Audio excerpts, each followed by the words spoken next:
Sebagai bagian dari perusahaan asuransi, tentu kami mendukung setiap langkah yang diambil oleh OJK sebagai regulator kami waktu mereka menetapkan satu aturan, termasuk juga aturan terkait peningkatan modal. Yang kami pahami adalah peningkatan modal tersebut diajukan oleh OJK untuk memperkuat perusahaan asuransi yang ada di Indonesia dari sisi permodalan, sehingga nantinya akan meningkatkan kemampuan atau kepercayaan masyarakat kembali kepada industri asuransi di Indonesia, di mana mungkin beberapa bulan atau beberapa tahun ke belakang banyak insiden yang memang dihadapi di asuransi di bidang asuransi di Indonesia.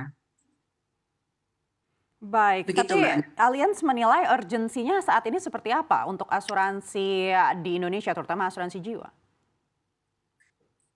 Kalau kita lihat sebenarnya sebagian kalau untuk asuransi jiwa sendiri sebenarnya permodalan dari asuransi jiwa sudah cukup baik karena rata-rata memang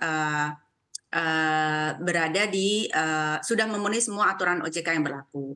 Nah, kalau saya bilang sebenarnya pembicaraan terkait dengan permodalan ini sebenarnya bukan hal baru dan sudah mulai digaungkan dan dibicarakan beberapa tahun belakangan ini, gitu. Mungkin sampai akhirnya baru dikeluarkan satu draft akhir-akhir ini untuk memberikan atau merealisasi pembicaraan tersebut, gitu. Kalau dilihat dari urgensinya, sebenarnya kalau saya lihat kalau memang kita arahnya untuk meningkatkan kemampuan permodalan, tentu sooner or later itu harus dilakukan, gitu kan. Dan kalau saya lihat juga memang ada jangka waktu yang diberikan oleh OJK untuk memenuhi aturan tersebut, gitu. Cuman mungkin kalau saya boleh tambahkan, sebenarnya urgensinya permodalan satu hal, gitu, tapi memang bukan satu langkah utama untuk melihat apakah satu perusahaan itu sehat atau tidak. Itu sih yang saya yang sudah saya sampaikan juga ke OJK sebelumnya melalui sosialisasi yang sudah diberikan OJK kepada industri. Baik, Bu Hasina, kalau kita melihat kajian OJK ini kan 500 miliar di 2026, 1 triliun di 2028. Dari jumlah angkanya dan juga timing batas waktunya, Anda melihat apakah ini sudah sesuai atau mungkin ada batasan waktu yang lebih cocok dan juga angka yang menurut Ibu ini lebih tepat? Iya, kalau dari assessment batasan angka sebenarnya mungkin sedang dibahas di industri, gitu ya. Berapa sih sebenarnya yang memang perlu kita lihat? Mungkin kalau mau dilihat adalah kita kan sebenarnya kalau asuransi jiwa itu ada sekitar 60-an ya anggotanya, gitu. Maka dilihat dari rata-rata kemampuan permodalan yang ada di industri itu seperti apa. Mungkin seharusnya bisa bergerak dari sana sehingga nantinya kalau memang aturan ini diterapkan baik dia di 2006 gitu atau di tahun di tahun lain, itu kita bisa lihat bahwa berapa banyak yang akan sustain, gitu ya. Karena kalau misalkan sekarang ditetapkan satu angka tanpa melihat yang secara industri itu kesiapan permodalannya berapa, tentu akan banyak perusahaan asuransi yang memang harus berkonsolidasi ya. Jadi memang kan mereka harus merger atau menjual portofolio atau ada langkah selanjutnya, gitu. Kalau memang ternyata tidak mampu menambah modal.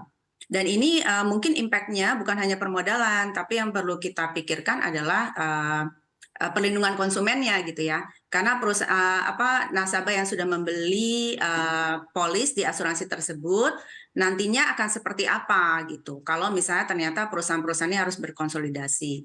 Jadi itu pandangan dari saya, Mbak Anneke. Baik, tapi sebelum kita lebih lanjut ke kesiapan industri, kesiapan Allianz sendiri seperti apa kalau memang ternyata dari kajian OJK ini lalu disahkan menjadi aturan 500 miliar dan 1 triliun di 2028? Kebetulan alhamdulillah untuk Allianz sendiri kami tidak memiliki permasalahan terkait hal tersebut karena memang modal atau ekuitas Allianz itu sudah jauh di atas persyaratan yang diajukan oleh OJK.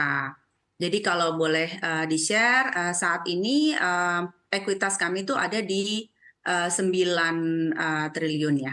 Jadi jauh di atas requirement dari OJK. Tapi tentu kan kita tidak boleh melihat hanya satu asuransi gitu ya. Jadi anggota yang lain seperti apa itu juga yang perlu kita lihat. Tapi kalau dari sisi Allianz sendiri kami kebetulan tidak memiliki isu terkait hal tersebut sih. Baik, artinya apakah industri ini belum siap dengan angka tersebut dan nanti juga akan menciptakan konsolidasi yang lebih besar lagi seperti halnya perbankan? Saya pikir kalau memang nanti pun akan diterapkan dan tadi saya bilang kalau sebelum dilakukan assessment terkait dengan total anggota gitu ya perusahaan asuransi, dan ini kan kita harus lihat juga perusahaan asuransinya tidak hanya life ya, jadi seluruh perusahaan asuransi termasuk juga general gitu, dan harusnya masuk sehingga jumlahnya akan tentu akan banyak kalau tidak dilihat secara rata-rata berapa sih yang sekarang sebenarnya kita seluruhnya tuh ada berada di level berapa gitu. Ya tentunya kalau misalkan memang ini tetap diterapkan tanpa melihat hal tersebut, pastinya akan banyak sekali konsolidasi yang akan dilakukan ke depannya.